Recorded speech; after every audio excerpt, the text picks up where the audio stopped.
Hi, here welcoming you to another episode of Real English Conversations. In today's conversation, my friend Yvette and I continue our discussion about perfectionism.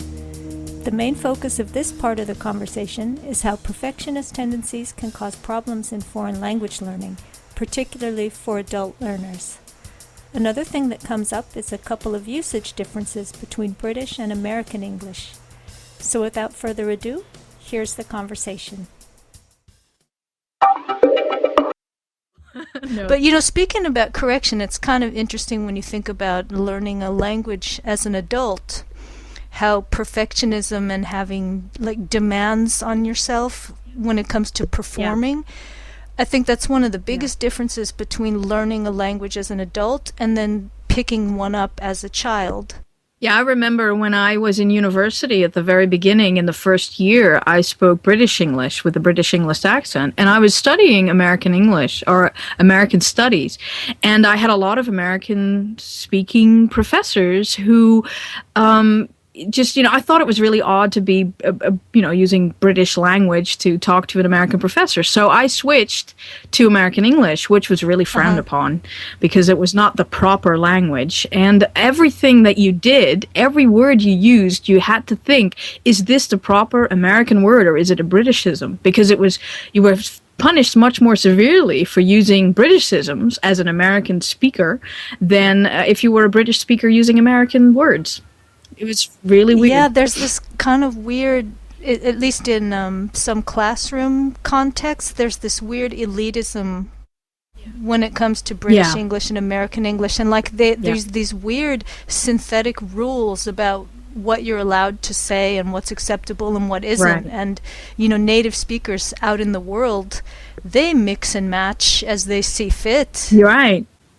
Because I would have to look out and make sure that I didn't use the word pavement. And you can say that very American-like, pavement.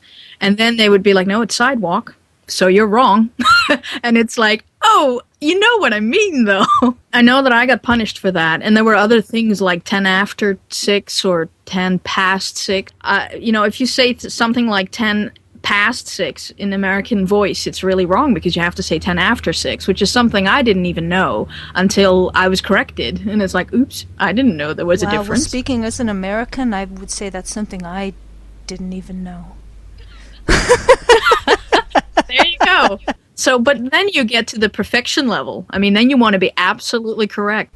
But yeah, sometimes I wish I could get back to the state that I remember having as a kid, when I'm trying to create something and start battling with perfectionist tendencies and procrastination and all the demands I place on myself and the ones that I imagine that other people are placing on me. I wish I could just throw it all out the window and just approach it with the carefree abandon that I remember having as a little kid.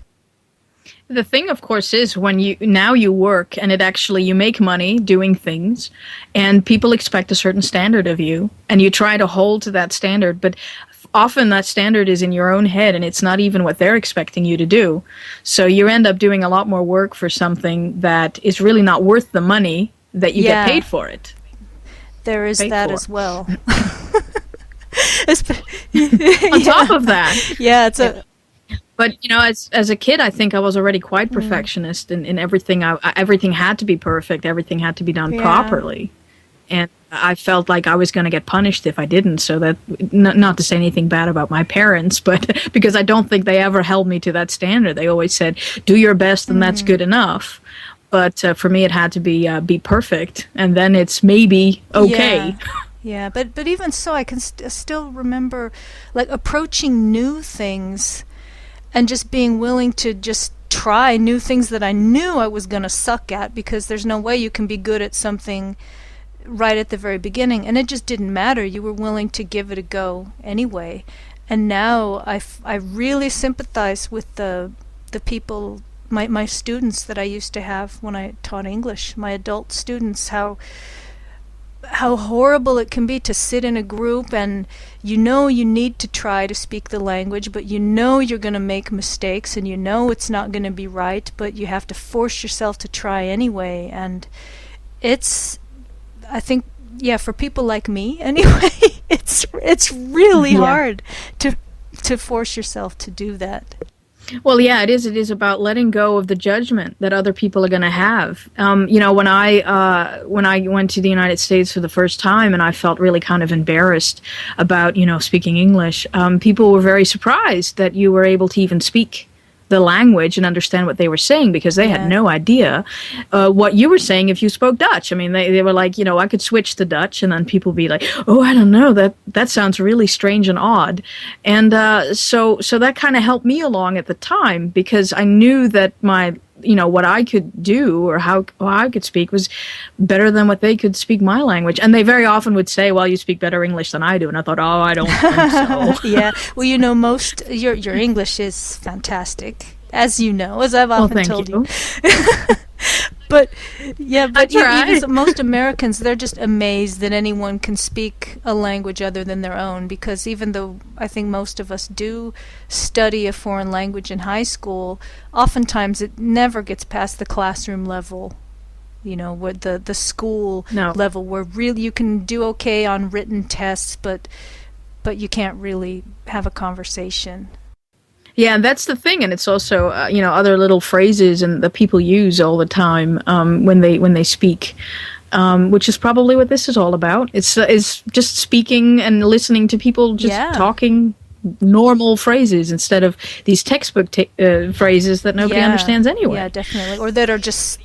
Or nobody uses. They're so far removed from what you hear out in the real world that it's. Right. Yeah. I would like a hotel please, room. For one, please. Please. Or with a bath. With a bath and a shower. That's all for this time. In our next conversation, we'll be talking about some of the British and American usage questions that came up in this conversation, particularly with respect to the prepositions past and after when talking about time. Thanks for listening, and bye for now.